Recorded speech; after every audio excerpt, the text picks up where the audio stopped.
Уважаемая Хельга, уважаемые участники конференции. Dear Helga, dear conference participants, it is very important that our conference is taking place in a period of heightened confrontation between two blocs of leading countries in the world. This is the NATO countries, led by the USA, and the other bloc, which is taking shape before our very eyes, is Russia and China, whose joint declaration of February 4th of this year proclaimed their intention to be together on all issues. This is extremely important because mankind is on the brink of World War III, and the knife's edge of that confrontation is my country, Ukraine. Essentially, this is what we warned about. Let me remind you about my intervention at the European Parliament on February 26, 2014. That was during the tour by representatives of our party, which I believe was very important for the international community, when we visited Germany, France, and Italy. Our friends from the Schiller Institute helped us organize that trip. And at that time, I said at my press conference that the coup d'etat in Ukraine in 2014 had brought to power Nazis and Russophobes, and that this would give rise to extremely grave problems, not only for Ukraine and not only for the Eurasian continent, but also for the entire world. And indeed, from 2014 on, the USA started strongly sponsoring Ukraine and preparing a confrontation with Russia. What other interpretation can there be of the fact that since then, $2.7 billion of lethal weaponry has been allocated? What other interpretation can there be of orienting the government of Ukraine not towards a peaceful solution of the crisis and towards finding ways through diplomacy to resolve this bloody conflict in southeastern Ukraine in the Donbass, but rather constantly instigating them towards war with Russia? Особенный психоз, милитаристский психоз. We have witnessed a special kind of militaristic psychosis over the past 2 or 3 months since last fall. As I understand it, the United States gave the go-ahead to all of their satellites so that not only they themselves started pouring an absolute avalanche of weapons into Ukraine, but also the Baltic countries did, and Poland, and Canada, and the UK. All of them suddenly disturbed about what was happening in Ukraine, and supposedly for the purpose of defending the sovereignty and territorial integrity of Ukraine against Russia, started to ship to Ukraine more and more and more weapons. And I emphasize, these are not gifts to our country. This involves loans. The latest loan came from the United States with credit guarantees of $1 billion. 2,5 миллиарда, если пересчитать в доллары, 2,3, если точно. Great Britain allocated $2.5 billion, or 2 3/10 to be precise. More than $500 million from Canada, 1.2 billion euros from France. And how are these supposedly going to be repaid? What are they to be repaid from? This is a yoke, it's shackles on our people. But that's not even the main thing. The most important is that while the Ukrainian economy is destroyed, our people serve simply as cannon fodder. And the Western mass media constantly hammer away. When the war with Russia begins, the Ukrainian side will suffer losses of 50,000 or 85,000 people. And what is this? This is such heavy pressure on our country, on our people. And such an extremely hard psychological attack on the state of mind of our public that it's absolutely unbearable. It is simply unbearable. So what is happening in our country with the population is a very difficult process. People are packing emergency go bags. They're trying to locate bomb shelters. They're organizing local area defense militias. And it's all, without question, a blow to the economy. And when a month ago President Zelensky saw all this, even he was dumbstruck, because Ukraine has lost $14 billion just from the beginning of this year. $12.5 billion from capital flight, and $1.5 billion spent by the Ukrainian central bank to support the currency. And let me stress, Ukraine's gold and currency reserves were less than 30 billion, and here you have 14 billion already in losses. There's a collapse of our euro bonds, of Ukrainian state debt. There's a collapse of the national currency, as I already mentioned, and a blockade on international capital. International capital markets are closed to Ukraine. An outflow of investment. And this all has happened literally in the past few weeks. The National Bank of Ukraine has already adjusted downward its GDP forecast for this year from 3.8% to 3.4% growth. What will happen next? People lack resources in our country, even for the basic necessities. Today it was announced that the price of bread will soon be raised by 20 or 30%.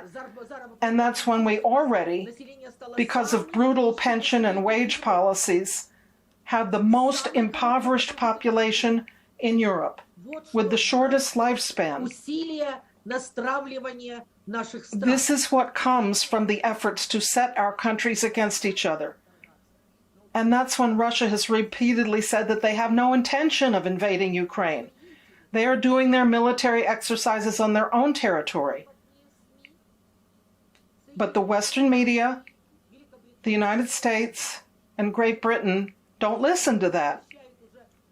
Even when Russia reduces the number of its troops near the border, pulling them back to their bases as the exercises finish up, it continues. They say, no, we don't see any de-escalation process. No, we don't trust what Russia says.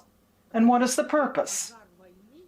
That a war take place without fail. Who is igniting the bonfire of war inside Ukraine and from the outside? Inside Ukraine, it's the Nazis first and foremost. All these organizations that have been reborn and burgeoned, parties, movements, organizations thirsting for blood, they have an ideology called Ukrainian integral nationalism. This ideology was created by Dontsov and Siborsky in the early 20th century, then implemented by Bandera and Shukhevich. This is an ideology of enmity between our peoples, an ideology of war, misanthropic war. This ideology of a Nazified Ukraine has infected a section of the population of our country. And worst of all, this ideology has become the official ideology of the Ukrainian government, just as we warned. And as a result, people with Russian culture, members of ethnic minorities, have become second-class people. Look at me. I am ethnically Ukrainian, but my native language is Russian. And I don't conceive of myself outside of Russian civilization. But all broadcasting by Russian TV channels and all broadcasting of programs in the Russian language has been banned in Ukraine. The courts, government agencies, schools, and universities work only in Ukrainian.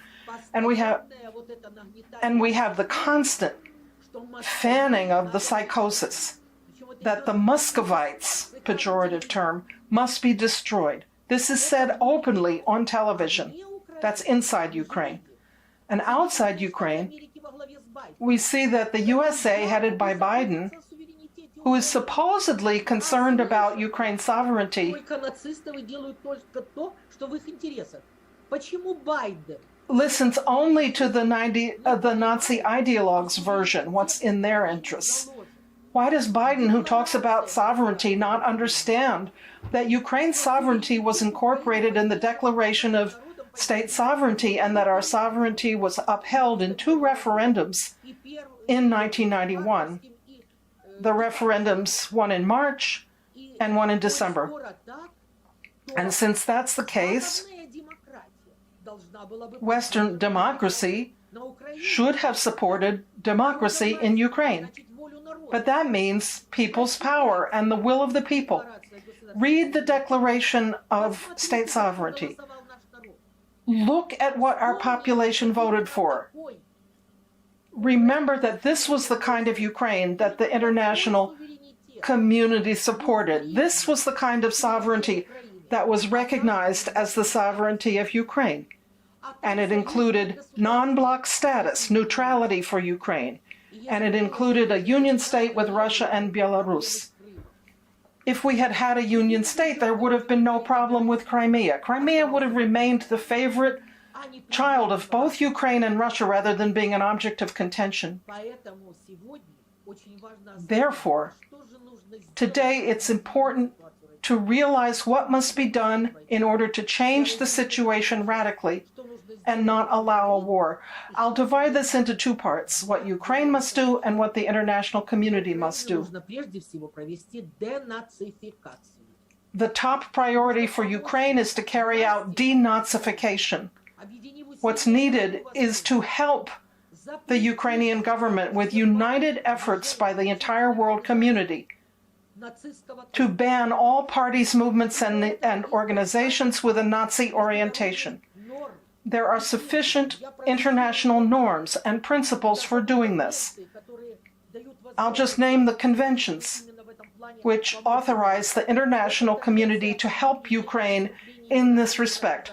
They are the Convention on the Prevention and Punishment of the Crime of Genocide,